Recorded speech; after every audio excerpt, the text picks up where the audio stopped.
Bonjour à toutes et à tous. Nous sommes le dimanche 12 novembre 2023 et il y a 2 jours, le vendredi 10 novembre 2023, j'ai fait un entretien téléphonique avec un jeune journaliste amateur qui s'appelle Antoine Elis. Donc Antoine est un étudiant, il est actuellement en service civique et il est bénévole à une radio étudiante qui s'appelle Radio Campus Lorraine. Antoine m'a contacté par mail parce que il a répondu aux nombreux courriels d'interpellation et d'information que j'avais envoyés à ses collègues journalistes des médias de grand chemin dans la Meurthe-et-Moselle et surtout dans la région de Nancy. Et dans ces courriels, j'informais les journalistes de mes accusations contre un pseudo-juge administratif qui s'appelle Éric Mess et qui est conseiller à la Cour administrative d'appel de Nancy. Parce que rappelez-vous, j'ai porté plainte contre Éric Mess le 20 juillet 2023 pour déni de justice et complicité objective avec les délinquants en col blanc du rectorat de l'Académie de Reims.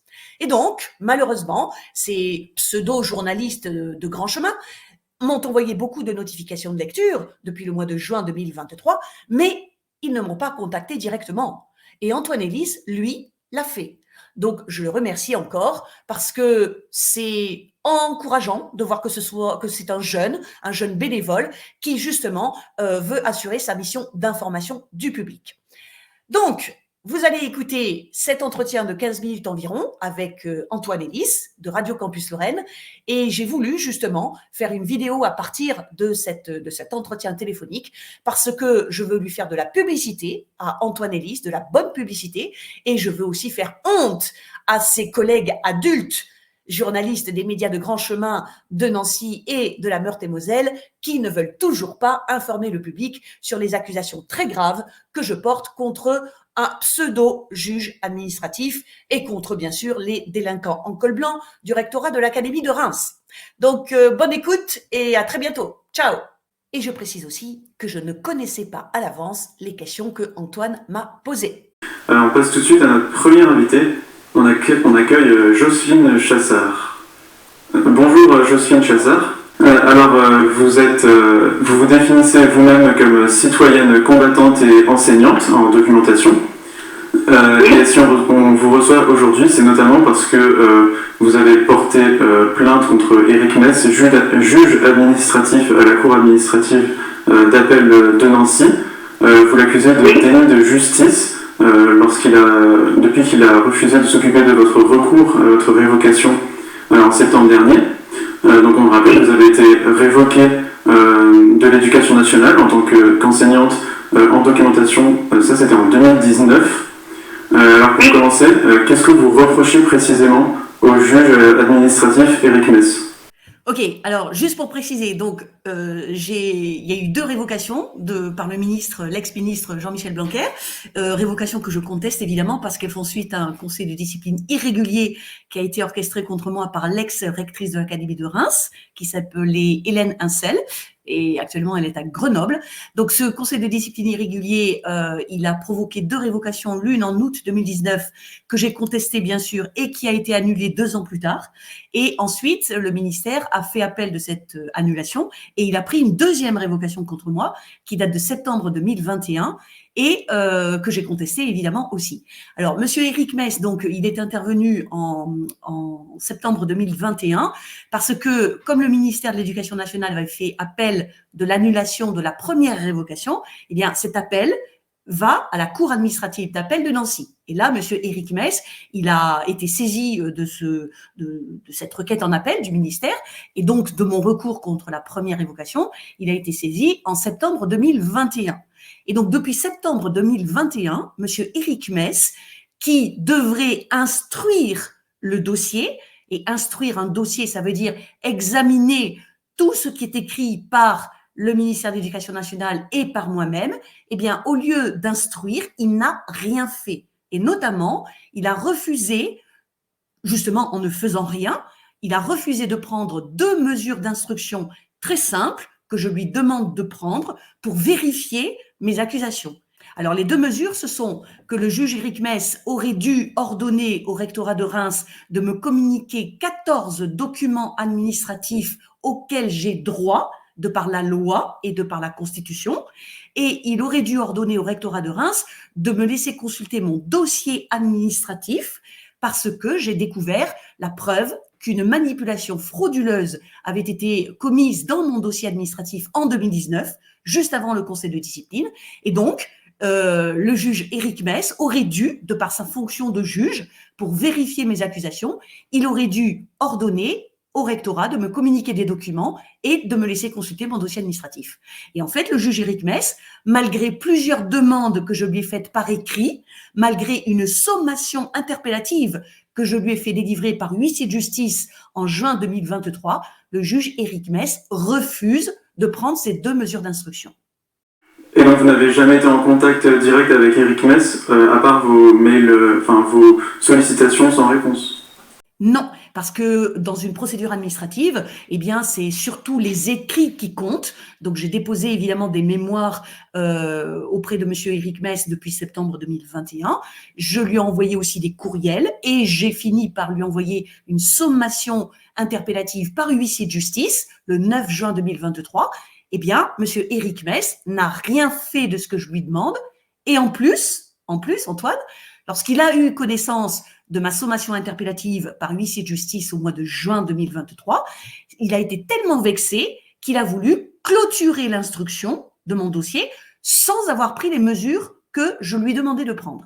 Est-ce que vous reprochez notamment un déni de justice à Éric Mess en particulier, ou est-ce que selon vous c'est de manière plus globale la justice administrative qui est défaillante? C'est les deux. C'est-à-dire qu'effectivement, le refus de Éric Mess, par son inertie, le refus de prendre les 2 mesures d'instruction qu'il a le devoir de prendre, parce que depuis 1936, Antoine, le Conseil d'État, qui est la plus haute juridiction administrative, le Conseil d'État a dit que lorsque des juges étaient saisis d'un recours en excès de pouvoir, donc c'est mon cas, eh bien, ces juges devaient obliger l'administration à produire des documents afin de vérifier les accusations des fonctionnaires qui ont déposé le recours. C'est exactement ce que j'ai fait. Donc, le juge Éric Mess, il a l'obligation morale, et s'il veut respecter la jurisprudence du Conseil d'État, il a l'obligation de prendre cette mesure d'instruction. Et il ne le fait pas. Et c'est la preuve de ce que je dis, c'est-à-dire qu'il est partial pour protéger le rectorat de Reims. Mais, de façon plus générale, vous avez raison, il est représentatif du dysfonctionnement de la justice administrative en France, c'est-à-dire que les prétendus juges administratifs, dans une très très grande majorité, ils ont un a priori positif pour l'administration et donc ils favorisent l'administration aux dépens des droits des fonctionnaires.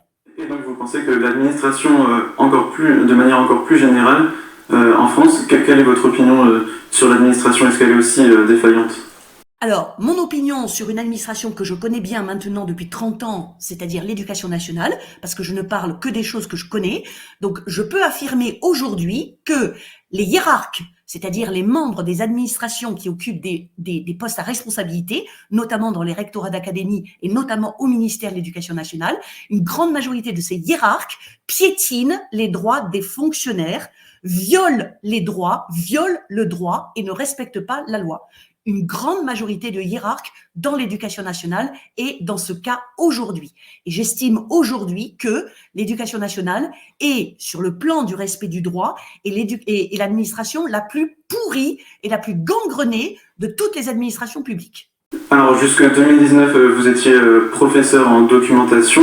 Vous définissez d'ailleurs toujours comme tel. Mais alors d'où est-ce que vous tirez toute cette connaissance en droit et sur quel fondement présentez-vous vos preuves? Alors, je tire toutes les connaissances que j'ai acquises depuis 2016, puisque c'est en 2016 que mon conflit avec le rectorat de Reims a commencé, parce que j'ai porté plainte pour harcèlement moral contre une chef d'établissement harceleuse dans un collège des Ardennes. Donc, toutes les connaissances que je tire, vous venez de le dire, c'est parce que je suis professeur en documentation, c'est mon métier depuis 1988, et donc je sais chercher les informations. J'adore chercher les informations et donc du point de vue juridique, j'ai acquis effectivement des connaissances très grandes par rapport à la moyenne des citoyennes et citoyens de la République, mais je m'en sers pour défendre mes droits. Et d'autre part, je tire aussi mes connaissances du travail en collaboratif que j'ai avec une avocate qui m'assiste depuis 2017. Elle s'appelle Maître Alice Lerat, elle est au barreau de Paris. Et donc, c'est aussi grâce à elle que j'ai pu approfondir mes connaissances dans le domaine juridique. Vous parlez de harcèlement moral. Pourquoi est-ce que vous pensez que cette révocation a eu lieu, selon vous, en 2019 ? Parce que à partir de 2016, j'avais utilisé, donc pour me défendre face aux hiérarques du rectorat de Reims, j'avais utilisé des armes principalement écrites, c'est-à-dire j'avais utilisé les mémoires que je déposais au tribunal administratif avec mon avocate, j'avais utilisé des courriels d'interpellation, et puis à partir de 2019, j'ai utilisé l'arme de la médiatisation, c'est-à-dire que j'ai commencé à publier des vidéos sur YouTube où j'expliquais les différents aspects du harcèlement moral que j'avais subi, et surtout j'expliquais comment je m'étais défendue, et ça n'a pas plu à la rectrice d'académie, parce que l'arme de la médiatisation, c'est quelque chose qui permet de faire toute la lumière sur les agissements délictueux de ces individus, et ça, ils ne supportent pas quand il y a la publicité de leurs agissements. Alors, vous avez été révoqué donc de l'Éducation nationale en 2019. Mais depuis, il y a eu un court épisode où vous avez écopé, je crois, de 3 mois de prison avec sursis pour vos propos envers Emmanuel Macron. Est-ce que vous pensez que ça complique la donne, peut-être pour faire entendre votre voix dans vos démarches actuellement ? Alors, ça dépend de faire entendre ma voix auprès de qui. Si, effectivement, je pense que cette condamnation totalement injuste, et si je n'ai pas fait appel, c'est tout simplement parce que je n'avais pas l'énergie à ce moment-là et je n'avais pas l'argent nécessaire pour commencer la procédure en appel.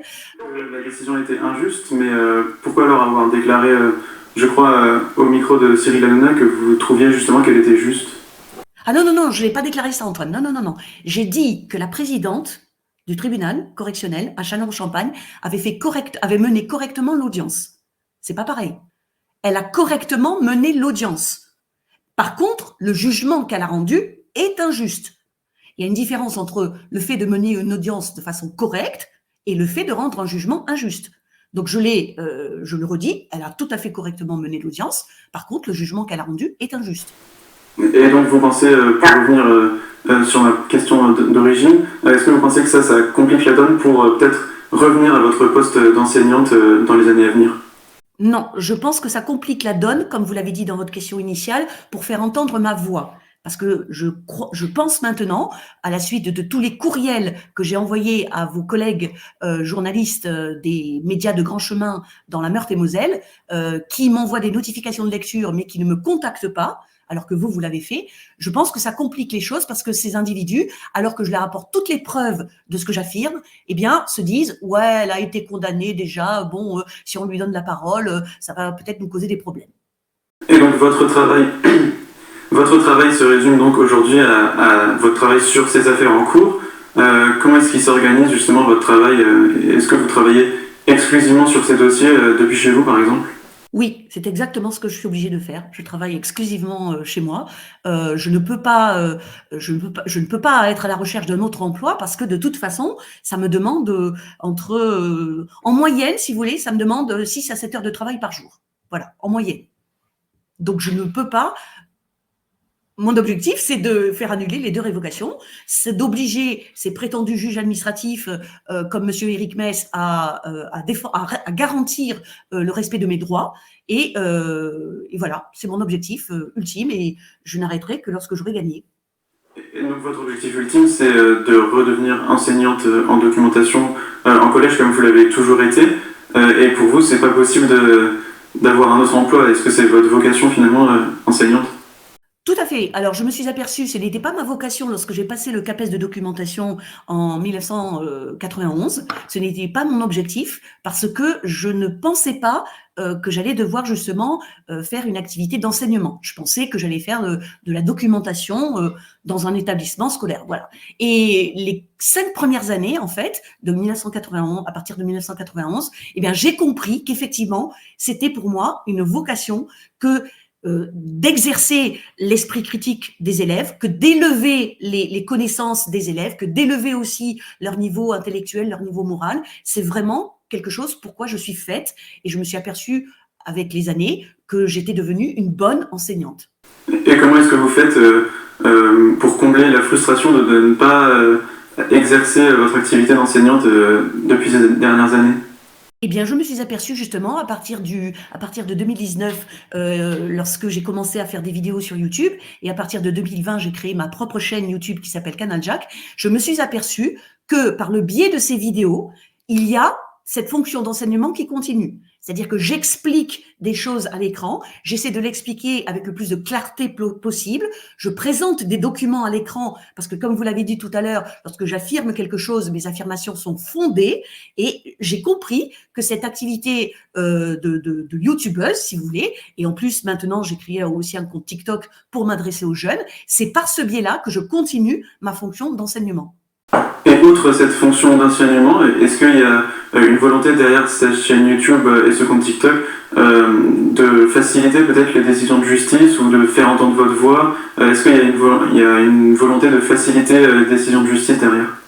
Alors, il y a une volonté toujours pédagogique d'inciter les adultes et les jeunes à connaître leurs droits et à les défendre lorsque leurs droits sont piétinés. Ça, je m'en suis aperçue aussi depuis que je fais des vidéos et depuis que j'ai participé aux manifestations des Gilets jaunes et depuis que j'ai participé à la résistance anti-covidiste. Eh bien, je me suis aperçue que c'est très important pour moi d'expliquer aux adultes et aux jeunes que nous avons des droits en tant que citoyennes et citoyens de la République et que c'est notre devoir d'exercer ces droits et de les défendre lorsque ces droits sont attaqués. En tout cas, merci beaucoup Jocelyne Chassard d'être venue parler à notre micro de Radio Campus Lorraine. Je peux ajouter une dernière chose, Antoine? Alors, c'est à propos de monsieur Éric Mess. Donc, je veux quand même lui rendre hommage à ce monsieur que je ne connais pas, parce que même si j'ai porté plainte contre lui et si j'ai demandé sa récusation avec mon avocate à la fin du mois d'août, eh bien, monsieur Éric Mess a pris la sage décision de se déporter de mon dossier. C'est-à-dire que monsieur Éric Mess a considéré qu'effectivement, puisque j'avais porté plainte contre lui, il ne pouvait plus rester à la manœuvre dans mon dossier et donc il a pris une décision très sage. Et pour ça, je l'en remercie. Par contre, M. Éric Mess a prétendu par écrit qu'il allait lui aussi porter plainte contre moi. Je ne vois toujours rien venir. Donc, si M. Éric Mess estime que je l'ai diffamé, eh bien, il n'a qu'à porter plainte. Et s'il ne porte pas plainte, ça veut dire que j'avais raison de dire ce que j'ai dit. Voilà. Message reçu. Encore merci Jocelyne Chassard. On rappelle, vous vous définissez comme citoyenne combattante et enseignante en documentation. Merci d'être venue parler à notre micro. Merci à vous, Antoine, de m'avoir reçu.